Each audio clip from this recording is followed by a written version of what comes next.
오늘은 야고보서 5장 1절부터 6절의 말씀을 통해서 부한 자들에게 주는 경고라는 제목을 가지고 함께 은혜를 나누고자 합니다.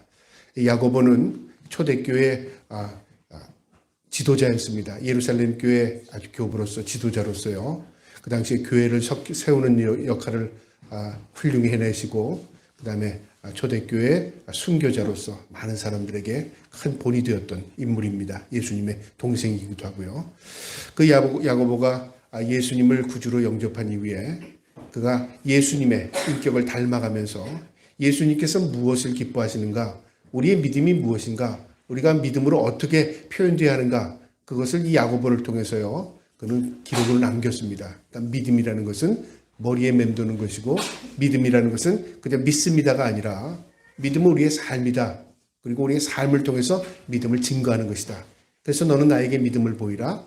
나는 행함을 통해서 너에게 믿음을 보이리라. 그런것까지 말씀하셨습니다. 그리고 믿음으로 산다는 것이 고난이고, 그 고난을 통해서 우리가 연단되고 단단해지고, 또 우리가 그 고난이 힘들어할 때 하나님께 기도하라. 그럼 하나님께서 우리에게 지혜를 주실 것이다. 그렇게 가르쳐 주었습니다. 그러니까 믿음으로 산다는 게 쉽지 않은 거죠. 오늘 이 5장의 내용은요, 그 초대교회 당시에 계급사회였습니다. 그러니까 로마의 집권 아래 짓밟히는 이 예루살렘이 그 당시에는 로마의 집권 아래 있었기 때문에 계급이 아주 철저했습니다. 계급이 높은 사람은 더 부유하게 사는 것이고요. 계급이 중간 계급에 있는 평민들은 그냥 대충 삽니다. 그러나 노예들도 있었습니다. 노예들은 사는 자체가 고통이었습니다. 그러니까 위아래가 격차가 굉장히 컸죠. 그러니까 가난한 사람들의 입장에서는 항상 이 권력 있는 사람들을 부러워하길 뿐만 아니라 또 하나님에 대한 원망도 들어가지 않겠습니까? 왜 나는 이 땅에 태어나서 저 사람들은 부자고 권력을 가지고 누리고 사는데 나는 태어날 때부터 노예로 살아서 이게 뭔가, 하나님은 왜 이렇게 만들었는가, 그런 어떤 마음에 좀 불만스러움도 있지 않겠습니까? 그것은 이 당시에만 그랬던 게 아니라요, 계급사회가 진행되는 이 역사의 과정 가운데 누구나 그런 생각을 했습니다. 나는 왜 왕족이 아니지? 나는 왜 이렇게 노예제 계급이지? 라고 누구나 그렇게 생각할 수 있습니다. 오늘날도 마찬가지입니다. 그러나 인간이 이 땅에 살아가면서요, 하나님께서 계급으로 만들어주셔서 너는 지배자가 되고 너는 통치를 받는 노예가 되라고 하나님 이 땅에서 인류를 창설하시지 않으셨습니다. 인간의 창조는 하나님의 뜻 가운데 모두 평범하게 하나님의 백성으로 창조된 것입니다. 하나님의 피조물로요. 그 인간들의 욕심이 결국 지배를 하게 되고요. 계급사회를 만들어내고, 그리고 그 다음에 착취가 시작된 거죠. 그래서 이 인간들이 살아가는 이 땅에서는 이 계급이라는 것이 없어질 수 없습니다. 오늘날은 우리가 신분적인 계급은 없지만, 그러나 금융사회가 되면서요, 이제 가진 자와 갖지 못한 자를 통해서 또 보이지 않는 계급이 존재한다는 것입니다. 그래서 인류가 이 역사가 이렇게 진행되는 과정에서요, 지금까지도 계급이라는 것이, 우리는 계급사회가 아니라고 말하지만요, 선진국인 미국에서도 아직까지도 가진 자와 갖지 못한 자들의 이 차이가 굉장히 큽니다. 빈부의 격차가요. 오늘날 인구가, 이 지구상의 인구가 보통 7억 9천 정도 된다고 합니다. 약 7억 9천인데요. 이 7억 9천이 이 지구에서 살아갑니다. 먹고 살아가는데요. 오늘날 많은 사람들이 이제는 양식이 부족하다, 쓸 물건이 부족하다, 물이 부족하다, 이렇게 많이들 이야기합니다. 그런데요, 과학자들이 평균치를 내서 인간이 먹을 수 있는 양, 인간이 사용할 수 있는 물, 또 이 자원, 이것을 평균을 냈더니 아직도 이 지구상에는 부족하지 않답니다. 문제는 뭐냐면요, 많이 가진 자가 더 많이 누리고 있다는 거죠. 없는 자가 빼앗긴 게, 그들이 강제적으로 빼앗긴 건 아니지만요, 보이지 않게 착취를 당한 겁니다. 그래서 가진 자는 많이 가지고 있고 갖지 못한 자는 아주 자기가 생계를 유지하기도 어려울 정도로 부족하게 된 거죠. 그래서 그걸 통계를 낼 자료가 있는데요, 전 세계 인구의 1%가 전 세계의 99%를 가지고 있답니다. 여러분 잘 들으셔야 됩니다. 전 세계 100명 가운데 한 명이 전체의 99%를 다 가지고 있어요. 하나 가지고 99명이 다 나눈 거예요. 그 비율이랍니다. 여러분, 이게 평등합니까? 공평하지 않은 거죠. 그런데 이 차이는요, 앞으로 시대가 지나면서 점점 더 격차가 벌어질 거라고 생각합니다. 점점 더 평균적으로 나눠지고 분배되면 좋을 것 같은데 이게 분배가 불가능한 사회에 우리가 살고 있는 것입니다. 그래서 우리는 사회를 바라볼 때 불의하다 그렇게 생각이 드는 거죠. 왜 저 사람은 노력하는데 저렇게 살고 저 사람은 힘쓰고 노력하지도 않는데 왜 누리고 사는가? 우리의 관점에서는 이해가 되지 않을지 모르지만요. 이미 평균, 이 균형이 깨어져 버린 사회에서 우리가 살고 있기 때문에 그렇습니다. 그래서 사람 가운데는 불만이 가득하고 사람들이 알면 알수록 우울감이 더 심해지고 그 다음에 노력하면 노력할수록 안 된다는 좌절감이 느껴지는 거죠. 그래서 선진국의 사람들이, 선진국의 젊은이들이요, 이 세상에 대한 원망 불평이 많답니다. 우리나라도 오늘날 잘 사는 나라가 되었는데요. 의외로 우리나라가 잘 사는 만큼 우울증 환자가 폭발적으로 늘어났답니다. 젊은 층이 점점 일하기를 싫어한답니다. 왜 그러냐 물어보니까 일해야 소용없다는 거죠. 일해야 내가 우리 부모 세대보다 잘 살 수 없다는 걸 그들이 안다는 거죠. 왜 사회가 이렇게 되어버렸죠? 우리는 우리 고정관념 가운데 열심히 하면 우리가 잘 살 수 있다고 생각하잖아요. 근데 막상 사회는 그런 사회가 되지 않은 겁니다. 이제 이 균형이 깨어져 버린 사회에서 우리가 몸담고 있는 겁니다. 이것은요, 오늘날은 우리가 피부로 느끼지만 이 당시에는 이 고통이 무엇이냐면요, 먹고 사는 문제였습니다. 그러니까 부한자들은 더 많이 먹고 살고 그것을 축적하고 있었지만 없는 자들은 하루 한 끼 먹기도 어려운 시대에 살고 있었던 겁니다. 오늘 본문의 시작이요, 들으라. 그러니까 주목해서 잘 관심 있게 들으라 그 말입니다. 부한자들아 너희에게 이 말 고생으로 말미암아 울고 통곡하라. 여기 이 말씀에는 누구에게 초점을 맞추냐면 부한자들, 많이 가지고 있는 자들에게 초점을 맞춰서 말하는 겁니다. 성경에 보면 부자에 대한 이야기들이 몇 군데 있는데요. 예수님께서 하신 말씀 가운데 대표적인 부자의 이야기는 부자는 낙타가 바늘귀로 들어가는 것보다 어렵다고 말합니다. 그래서 제자가 그걸 듣고 충격을 받았어요. 아니 그럼 아무도 못 들어가네 그렇게 생각한 거죠. 그 말이 맞잖아요. 그럼 주님께서 부자는 천국 못 간다는 얘기네? 그렇게 이해가 됐다고 말이죠. 주님께서 왜 그 말씀을 하셨죠? 그만큼 부자가 못 들어간다는 건 가난하게 살아야 천국 간다 그 말이 아닙니다. 그만큼 힘든 것이라 그 말이죠. 이것은 무엇을 의미하냐면요, 이것에 대한 책임과 이것에 대한 하나님 앞에 설 때 그거에 대한 답변이 필요하다 그 말이죠. 그러니까 책임감에 대한 의미입니다. 우리는 무조건 잘 살면 좋을 것 같은 생각이 들죠. 여러분 자녀들에게 야 너도 잘 살려면 그렇게 해야 돼. 그렇게 해야 잘 살아. 그걸 우리는 학습시키고 교육시킵니다. 세상의 모든 교육들이 대부분이요. 왜 그거 열심히 해? 잘 살려고. 얘 왜 그렇게 열심히 해? 행복하려고. 그게 답인 것 같이 생각했어요. 근데 성경은 그런 답이 없어요. 잘 살기 위해서 예수 믿는 거 아니고요. 또 예수 잘 믿었다고 잘 사는 거 그것도 답이 아닙니다. 그러면 예수 믿어서 못 사느냐? 반대로 그렇게 얘기할 수 있는 사람이 있는데요. 성경을 잘 봐야 됩니다. 성경의 초점은 어디에? 예수 그리스도에게 맞춰 있고요. 성경의 초점은 하나님의 나라에 초점이 맞춰져 있습니다. 이 땅은 어떤 삶이죠? 그림자의 삶, 이 땅은 나그네의 인생의 삶입니다. 그리고 이 땅에서는 우리가 시험을 오나 그 시험을 통과하는 삶입니다. 그러니까 테스트 받는 기간의 삶인 거죠. 우리의 삶은 영원한 삶은 하나님의 나라에 있습니다. 근데 그게 복음임에도 불구하고요. 그걸 듣기를 거북스러워 생각합니다.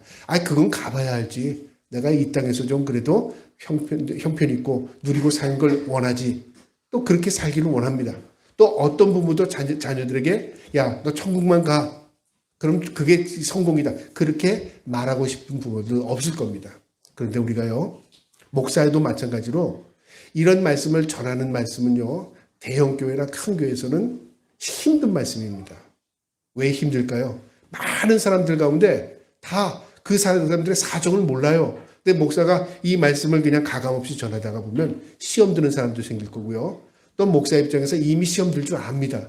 그래서 이 말씀을 포장합니다. 제가 이 말씀을 전하기 전에 많은 주석을 찾아봤어요. 유명한 미국의 대형교회 목사님들이 어떻게 설교했나. 아니나 다를까 그래요. 4가지로 분류를 하는데요. 부자이나 믿음 좋은 사람, 그 다음에 가난하지만 믿음 없는 사람, 그 다음 부자이지만 평범한 사람, 부자이지만 믿음 없는 사람, 믿음 없는 사람. 이렇게 분류를 한다면 그 말이죠. 그래서 어떻게 얘기해요? 우리는 부자로 살면서 믿음 있는 부자가 됩시다. 그럼 다 좋잖아요? 그런데 이 말들은 그걸 설명하기 위한 내용이 아닙니다. 잘 들으셔야 합니다. 초점이 어디에 있냐면요. 부한 자들. 그러니까 그 당시에 누리고자 하는 자들, 그 다음 부하려고 하는 자들, 그 다음에 못 사는 사람들이 부한 사람들을 부러워한 그런 사람들에게 맞추고 있는 겁니다. 부한 자들아 너에게 이 말 고생을 말미암아 울고 통곡하라. 이 말 아직 임하지 않았습니다. 앞으로 닥칠 일에 대해서 생각해봐라 그 말이죠. 그 일이 어떤 일이냐면 고생이랍니다. 고생과 또 고통이랍니다. 어떤 고생일까요? 지금 이 야고보 사도가 이 말씀 주는군요. 그들이 이 땅에서는 지금 누리고 살지 모르지만 그들이 고통의 시기를 모르는 것 같아. 그들에게 이 땅에서 느끼지 못한 고통이 올 거야. 이 고난이 아니라 고생의 수고가 있을 거야. 그때를 생각해서 울고 통각하라. 후회하라 그 말입니까? 정신 차려라 그 말이죠. 그러니까 이 땅의 전부가 아니라 하나님 앞에 서는 날이 있을 것이다. 그걸 생각하고 너희가 이 땅에서 어떻게 살아야 할지를 평가해라 그 말입니다. 그러면서 2절에요. 너는 재물을 썩었고 너희 옷은 젖먹었으며 너희 재물은 썩었다. 여러분 재물이 썩습니까? 곡식은 썩을 수 있어요. 생물이니까요. 근데 재물은 우리 오늘날 돈을 오래 가지고 있다고 썩습니까? 썩지 않아요. 이게 무슨 표현일까요? 쓸모없게 된다 그 말이고요. 옷은 젖먹었다. 여러분 옷이 젖먹었다는 건 뭐예요? 그냥 여러 벌을 관리 못할 정도 누리고 사니까 그 옷이 어떻게 좀을 먹어도 관리가 안 되는 거죠. 이것도 뭐냐? 너무 많이 가지고 있는 겁니다. 그렇게 보면 됩니다. 그러니까 이거 풍요로운 부의 상징을 의미합니다. 3절에 너희 금과 은은 녹이 쓸었으며 금과 은은 녹이 안 씁니다. 그런데 금과 은이 녹이 쓸었다는 건 무슨 의미입니까? 먼저 금과 은은 부의 상징입니다. 그런데 이것이 녹이 쓸었다가 쓸모가 없게 되었다 그 말이죠. 하나님의 평가입니다. 그가 가지고 있는 누리고 사는 옷, 그가 가지고 있는 금, 은 다 쓸모없게 될 것이다. 재물은 썩었다. 오히려 냄새가 나게 될 것이다 그 말이고요. 녹이 너희가 증거가 되며 이제 금, 은 이 재화가 너희에게 증거가 된답니다. 증거물이라는 거죠. 우리가 법정에 서면 항상 증거 있습니까? 물어보잖아요. 증거가 없으면 아무리 내가 얘기를 해도 그것에 확증이 되지 않습니다. 그러나 내가 말을 못해도 증거 여기 있습니다. 그러면 그 증거물 때문에 확증이 됩니다. 내가 가지고 있는 것이 하나님 앞에 설 때 증거가 됩니다. 예를 들어 목사가 나 목사로서 선하게 살았어요. 하나님 내가 하나님 말씀 온전히 전했어요. 하나님 나 그렇게 살았어요. 근데 하나님이 그 목사에 대해 증거물 네 증거물을 보니까 그게 아닌데? 라고 말하면 어떻게 할까요? 너 보니까 누구보다 좋은 차 갖고 다니더라. 너 누구보다 큰 집에서 살았더라. 너 누구보다 누리고 살았더라. 만약에 그렇게 할 때 우리 교회가 크니까 그럴 수밖에 없죠. 그래서 목사들이 과거에는 그렇게 얘기했습니다. 목사의 생활이 어느 정도 되면 될까라는 그런 얘기까지 있어요. 평균 수준에서 조금 교인들 평균 수준에서 조금 위임된다. 그거는 성경에 없는 이야기입니다. 근데 그렇게까지 얘기를 했어요. 교인들이 목사님을 그렇게 우리 교회 목사님은 이렇게 섬긴다 하는 마음으로 교인 평균에 어느 정도다. 그걸 그렇게까지 생각했는데 그런 답이 어디 있습니까? 그건 잘못된 겁니다. 여러분 기업이 아닙니다. 목사는요 하나님 앞에 부름받은 소명자입니다. 하나님의 말씀을 온전히 전해야 하는 것이죠. 그런데 항상 세상적인 기준을 가지고 살다 보면요 목사도 의식을 잃어버릴 때가 많아요. 그런 의식을 우리 윗대에 가지고 있는 분들도 있었습니다. 지금은 그것보다 더한 사람들도 많겠지만요. 무엇이 옳다 무엇이 그렇다는 우리가 평가하기가 참 어려운데요. 우리가 하나님 앞에 설 때 하나님이 나를 어떻게 평가할까? 그게 가장 정답입니다. 무엇이 맞고 무엇이 틀리는 게 아니라 내가 하나님 앞에 섰을 때 하나님 나를 뭐라고 하실까? 나를 어떻게 평가해 주실까? 그것에 대해서 예민하면요. 내가 조심해야 됩니다. 내가 지금 너무 과한 거 아니야? 내가 지금 뭔가를 잘못된 길로 가는 거 아니야? 그걸 깨닫게 되는 거죠. 어쨌든 너희가 증거가 되며 불같이 너희 살을 먹으리라. 너희가 말세에 재물을 쌓았도다. 불같이 너희 살을 먹으리라. 네가 그것 때문에 오히려 더 화를 입게 될 거다. 그 말이고요. 너희가 말세에 재물을 쌓았도다. 마지막이 있다는 것을 너희가 깨닫지 못했구나. 마지막이 되면 네가 가지고 있는 거 아무것도 아닐 뿐만 아니라 그 마지막이 너희가 화가 될 거야 그 말이죠. 그러면서 4절에 보라, 주목해 잘 들어봐라 그 말이죠. 이것은 이거 증거를 입증하는 내용인데요. 너희 밭에서 추수할 품꾼에게 주지 아니한 싹이 소리 지르며 그 추수할 자의 우는 소리가 만군의 주의 귀에 들리는지라. 이 보라는 것 내가 증거를 한번 내볼까? 너는 누리고 살지. 근데 너희 집에서 일하는 사람은 추수꾼인데 그 추수꾼에 네가 정당하게 네가 줬어 그 말이죠. 정당하게 네가 지불했어 그 말이죠. 여러분 우리는 준 것, 내가 너가 일했으니까 줬다 그렇게 생각할지 몰랐지만 정당성이라는 건 뭐냐면 그 사람이 일한 만큼 줬느냐 그 말이죠.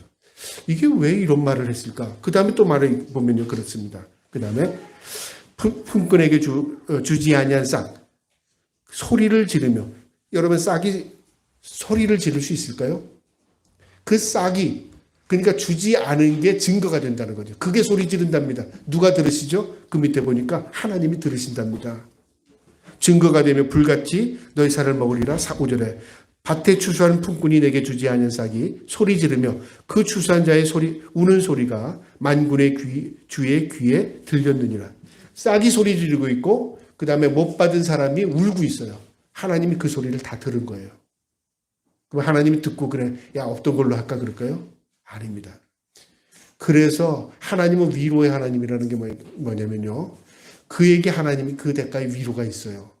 그래서 천국은 어떤 자들이 갑니까? 가난한 자가 간답니다. 천국은 어떤 자들이에요? 애통하는 자가 간답니다. 천국은 내가 하나님 앞에 애통하고 또 하나님 앞에 없는 자. 뭐 여기서 의미는 물론 우리가 재화를 의미하지 않습니다. 하나님 없이 살 수 없는 가난한 자. 내가 하나님 의지하는 자. 그런 걸 표현하죠. 그러나 이 말씀을 그대로 보면요. 하나님은 그들의 편이라 그 말이죠. 하나님 들으신답니다. 그러면서 5절에 너희가 땅에서 사치하고 방종하여 사륙의 날에 너희의 마음을 살찌게 하였도다. 그것뿐만 아니라 그들에게 줄 거 안 준 것뿐만 아니라 그 주지 않은 것 가지고 사치와 방종에 사륙의 날에 너희의 마음을 살찌겠다. 그것이 타락시켰다 그 말입니다. 그것으로 인하여 너희가 오히려 타락하는 그것이 그 걸림돌이 될 것이다 그 말이죠. 그러니까 두 가지죠.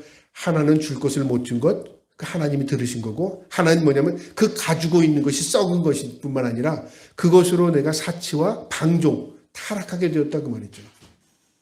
그래서 하나님이 그것에 대해서 아신다 그 말이죠. 그리고 사륙의 날, 심판의 날을 의미하고요. 너희의 마음에 살이 쪘다. 마음에 무엇을 의미합니까? 마음의 교만함이 된 거죠. 너희는 노력하지 않으니까 가난하게 살지. 나는 힘쓰고 노력해서 부자가 된 거야. 여러분 오늘날 이 부의 개념을요 연구하는 사람들이 많이 있습니다. 과거에는 그런 거 연구할 필요도 없었습니다. 그냥 열심히 일하면 먹고 사는 것이고요. 그 다음에 내가 열심히 하면 열심히 한 만큼 얻을 수 있었어요. 근데 오늘날은 사회가 어떻게 된 사회냐면요. 1920년 전후로 완전히 달라집니다. 그 전 사회는 어떤 사회냐면요. 변화는 있어도 그 변화가 그렇게 급속도가 되지 않았습니다. 그냥 사는 사회였습니다. 그래서 어떤 역사학자가 그렇게 말해요. 1950년도하고 1980년도하고 어떤 시대가 더 잘 살던 시대였어요? 여러분 답해 보세요. 어떤 시대가 더 잘 살았죠? 정답은 뭔지 아세요? 다 못 살았답니다. 1980년도나 1950년도나 1980년도나 조금 차이지 다 못 살았어요. 어디를 기준으로 보면요. 오늘날을 기준으로 보면 다 못 살았어요. 부모 세대가 잘 살았습니까? 우리 세대가 잘 삽니까? 우리 부모님은 더 누리고 산 것 같은데 여러분 그때 휴대폰 있었어요? 그때 차 있었습니까? 없었어요. 우리가 더 누리고 살아요. 잘 살고 못 살고의 차이는 뭐냐면요. 누리고 사는 겁니다. 지금 우리가 사는 사회는요. 옛날에 조선시대의 왕보다도 더 잘 삽니다. 왕보다도. 왕은 아파도 병원 못 갔어요. 또 병원 가도 고치지도 못했습니다. 의가. 오늘날에는 조금만 아파도 병원 가면 의료보험이 다 돼서 웬만한 거 다 고쳐냅니다. 지금은 왕보다도 더 잘 사는 사회가 됐습니다. 특별히 우리나라는요. 세계 10위권 안에 경제대국이 되어버렸어요. 굉장히 잘 사는 나라예요. 유럽에서도 부유한 나라가 되어버렸습니다. 근데 이 부의 이 격차를 이제 연구하는 사람들이 보니까 잘 사는 나라 노력해서 잘 사는가? 그것만이 아니라는 거죠. 과학 문명이 발전하면서 어떻게 했냐면 못 사는 나라의 지하 자원을 착취하는 겁니다. 여러분 아프리카에 아무것도 못 사는 사람들만 있는 거죠. 거기 지하자원이 많이 매장되어 있습니다. 근데 그 지하자원을 누가 캐가 나가는 겁니까? 선진국에서 과학 문명이 발달한 나라에서 기술자들을 갖다가 헐값으로 땅을 파서 지하자원 그 금도 다이아몬드도 심지어는 또 희귀토 희토류를 다 거기서 캐냅니다. 그래서 선진국에서 가공해서 부가가치를 올립니다. 거기서 10원 주고 샀으면요 이게 가공해서 얼마에 팝니까? 몇백 배 몇천 배로 부가가치 올려서 팝니다. 이게 죄는 아닙니다. 잘못은 아닙니다. 그런데 문제는요 그 지하자원을 캐면서 자원을 완전히 다 망가뜨려요. 자연을. 다시 원상복귀가 안 됩니다. 그러니까 한번 땅을 뒤집어 버리면 완전히 이 땅에는 농사도 못 져요. 그 지하 자원을 캐기면서 물이 공급되고요. 전기가 공급되고 그다음에 산은 완전히 뒤집어야 돼요. 어느 정도냐면 히토류 1kg를 캐기 위해서는요. 산 하나를 뒤집는다 그러더라고요. 산을 다 자기 쪼개서 물을 다 부어가지고 다 뒤집어 버려요. 그러면 거기서 기껏해야 1kg, 2kg 캐기 위해서 산 하나가 없어지는 민둥산이 돼버리는 거죠. 그런가 하면 그 지하는요, 오염수로 완전히 파괴가 돼버려요. 그리고 또 여기서 파고. 그것뿐만이겠습니까? 아시아에서 쓰레기 제일 많이 버는 나라는 어느 나라일까요? 우리나라하고 일본입니다. 일본보다 우리가 앞섰습니다. 필리핀에서는 한 번에 TV에 데모를 했습니다. 한국 쓰레기 우리나라에 버리지 마세요.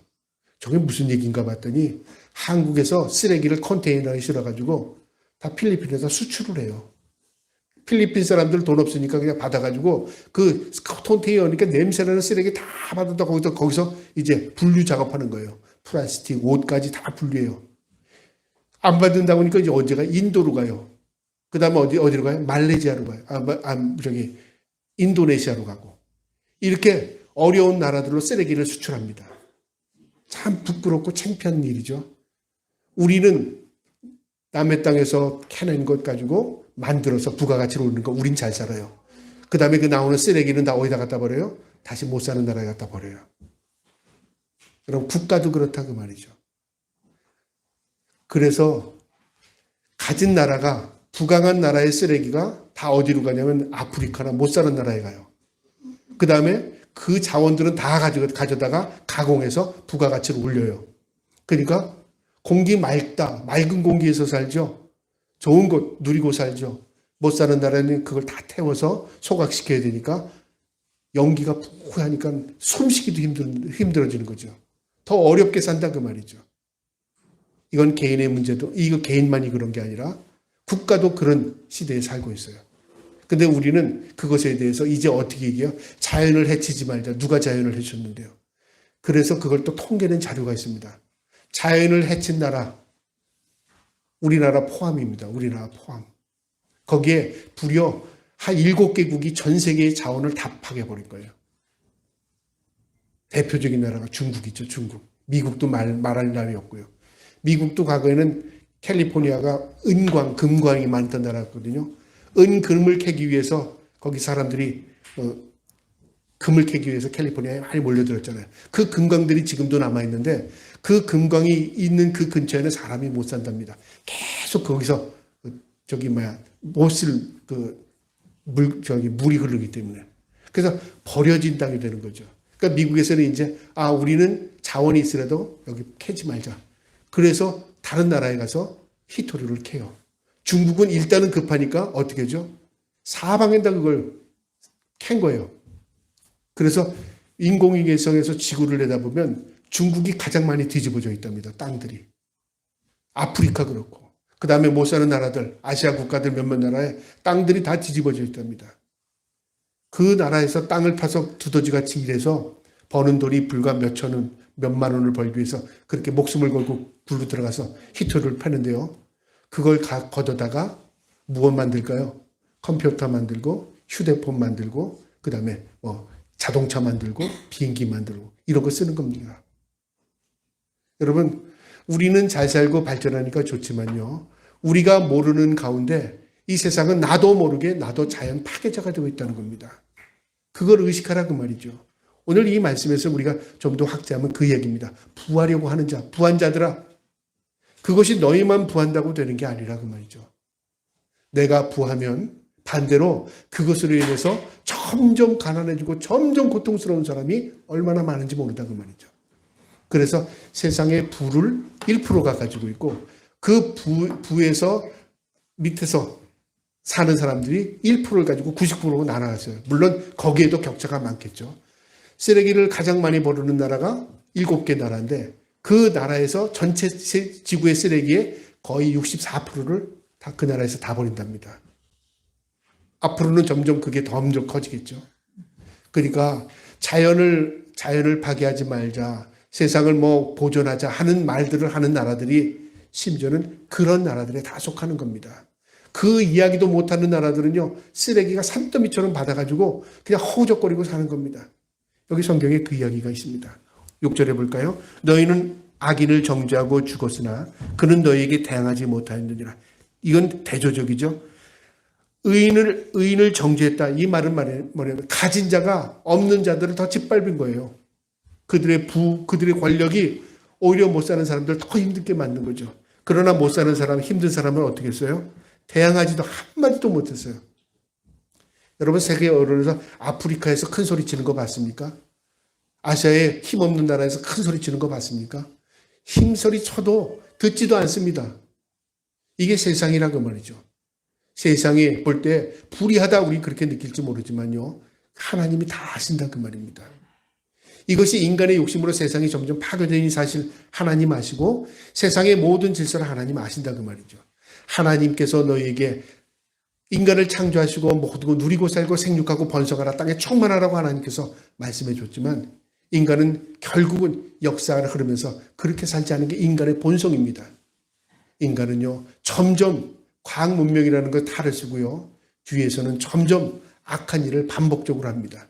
그것이 결국 인간에게 화로 돌아올 것입니다.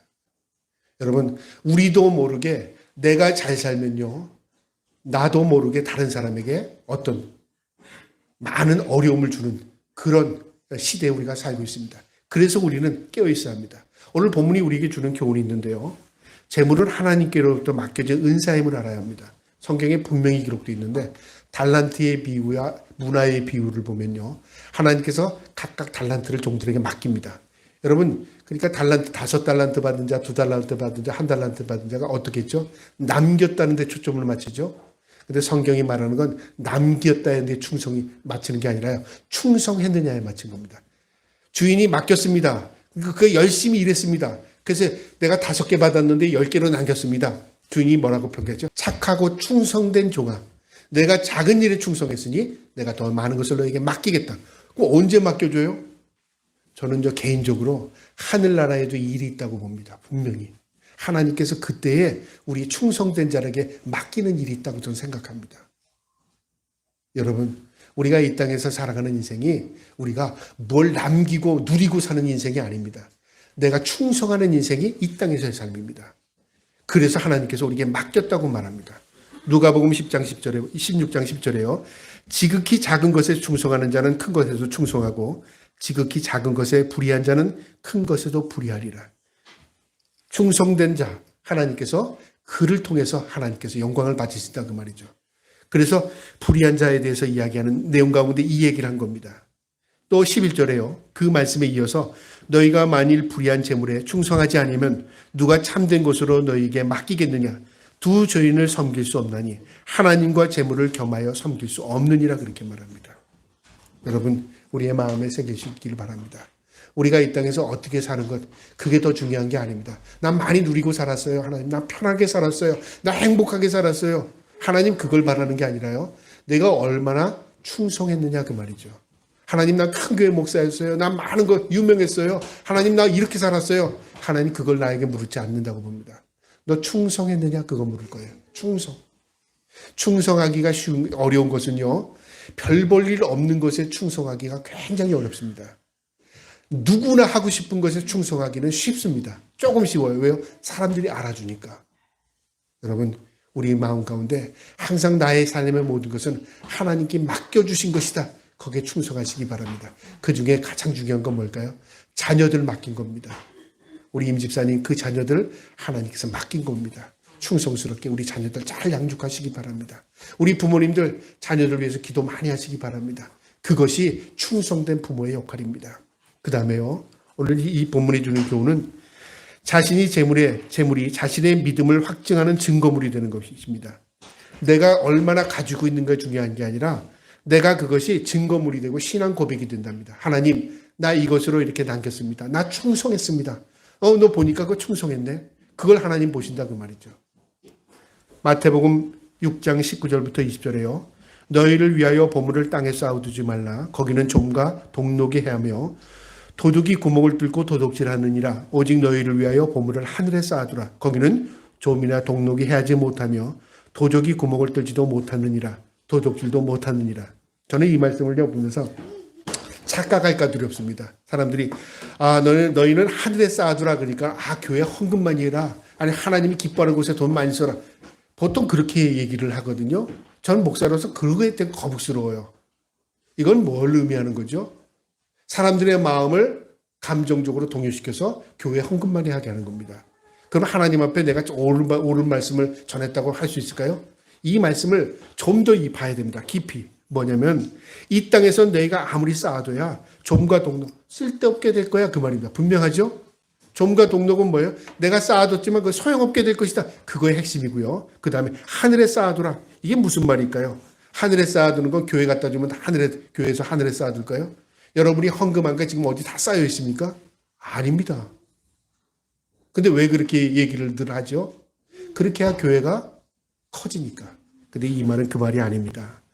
너희를 위하여 보물을 하늘에 쌓아두라는 이 하늘이라는 말이 뭐냐면 하늘에 쌓아둔 건 누가 기억해? 우리는 몰라요.